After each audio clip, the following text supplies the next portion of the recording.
Hello everyone, welcome back here to the OSIM channel. Today I would like to talk about company culture and more specifically about the question how to address cultural aspects, especially in problem-solving situations, because sometimes we have a problem where we know that just fixing the visible part of the problem is not enough. We need to go deeper into the root causes of the problem. And the tool that I would like to outline here will help you to do that actually in a quite simple way. But before we look into that, I would like to remind us of a framework for company culture. Many of you know this probably. It is the famous iceberg concept. In the iceberg you have the tip of the iceberg, which is the explicit part, the visible part, and that is typically related to processes and systems, the structure of the organization and the capabilities. That's what is tangible and visible. But we all know that below that there is the company culture. And I use the ABC framework to remind myself of the three levels that we usually talk about concerning company culture. The first level below the surface, the A level, is related to the attitudes and assumptions. That is basically the perspective that people take on things. Below that, the B level, you have the beliefs. That is how people make meaning of things. It is how people come up with an interpretation of certain things and how people try to understand what is true and what is not. Those are the beliefs. And then at the lowest level, you have the core values. These are the really underlying assumptions and values that people have, which are very often related to our broader cultural environment, including also, for example, related to religion and education. And those core values exist, of course, at the individual level, but there is also the collective part of core values within our organizations. The approach that I would like to outline works the following way. You should identify approximately 20 people who are involved in the situation where you encounter the problem. You should select people who are aware of that situation and who have an understanding of the problem. And then you will interview them. 1 hour interviews usually are sufficient for that.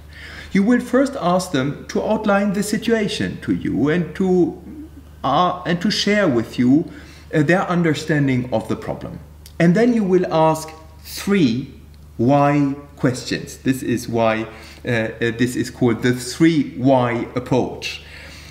The first why question is to ask people why they believe that the problem that they have just outlined is existing in the organization. That is the first level of cultural root causes. And it is important to capture the words that people say, because in the second question, you will actually address those first level root causes and you will ask a second why question. The question is simply, why do you believe that those aspects that you have just outlined to me are existing in our organization? And here we usually move further down into the company culture and typically we reach that level of the beliefs. Now the third question, as you can probably guess, is again a why question. And you will actually ask once again the person to comment on why they believe that those second level causes that we have just heard from them are existing in the organization. And here we should be able to touch on questions related to those core values. So you see that with 3 very simple questions, you can actually dig deeper into the company culture. You don't need to outline to your interview partners that ABC framework, but you will have it certainly in mind. And I would like to outline now concrete examples that will illustrate how to use the 3Y approach. The first situation is a company where there is a major warehouse issue since 9 months. Quick fixes are made, but no sustainable solution can be found, and there is a real inability in the organization to actually solve this problem despite significant cost consequences. So we ask a first why question to understand the assumptions and the attitudes, and we see that everyone blames the other functions. It is this we against them situation. There is an avoidance to assess the deeper causes of the issue, but people rather prefer to rush into those quick fixes. So we ask a second why question, and we understand that everyone in reality is protecting their own function. The real issues are hidden, and there is social pressure not to admit that the own team did a mistake. The third why question helps to understand the real underlying core values, and that is related to hierarchy. Actually, this is a very hierarchical organization with very dominant hierarchy, and the rule is to defend your own function. That is the expectation. And that, of course, leads to a fear that if you speak up, then you would get a sanction. It is needless to say that this, of course, is blocking the ability of the organization to address the business problems. Let's look into a second situation. Here we have a local engineering team in a company that is pushing for a process improvement that will generate savings. But the team is holding a number of meetings with the central engineering team, and these meetings are totally unproductive, and actually that improvement can't be implemented. So we check what are the underlying cultural reasons for that, and we ask a first why question to understand that situation. And here we see that the central team does listen, but that it takes no action and certainly provides no support. As a matter of fact, disruptive innovation is simply not valued, even if it brings significant savings. So we try to understand that. And here we reach that level of the beliefs. And we see that innovation is actually seen as a source of problems. People prefer to maintain the status quo.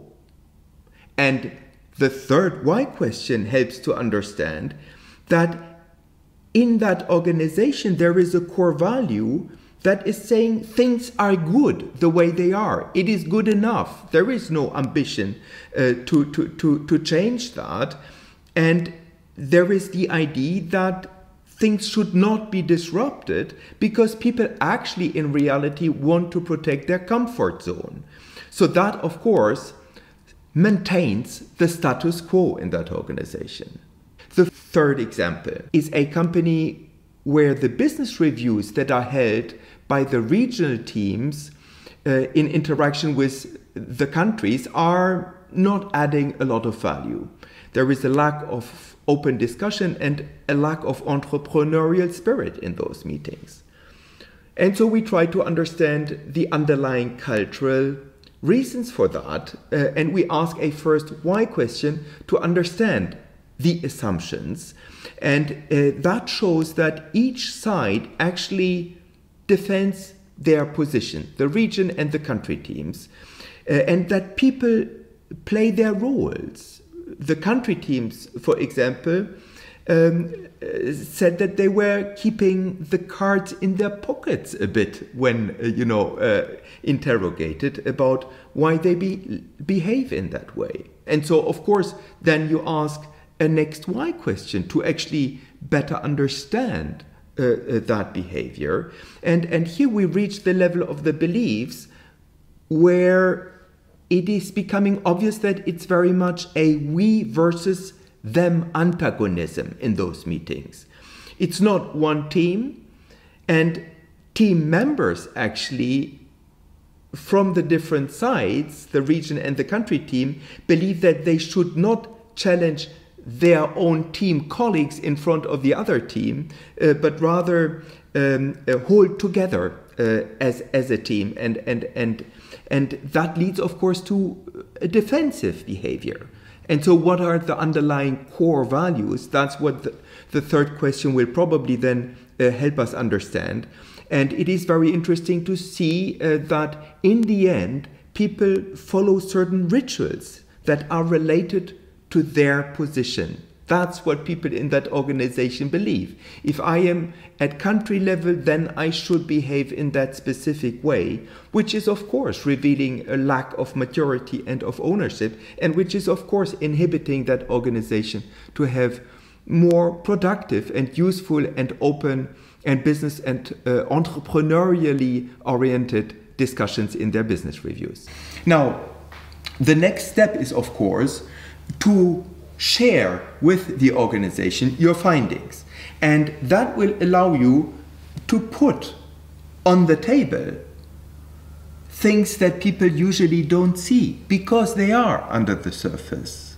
And the simple fact of becoming conscious of certain of these aspects and to be able to reflect on them and to be able to understand what their relation is to the problem will already be part of the problem solution, because that awareness itself may start to trigger behavioral changes.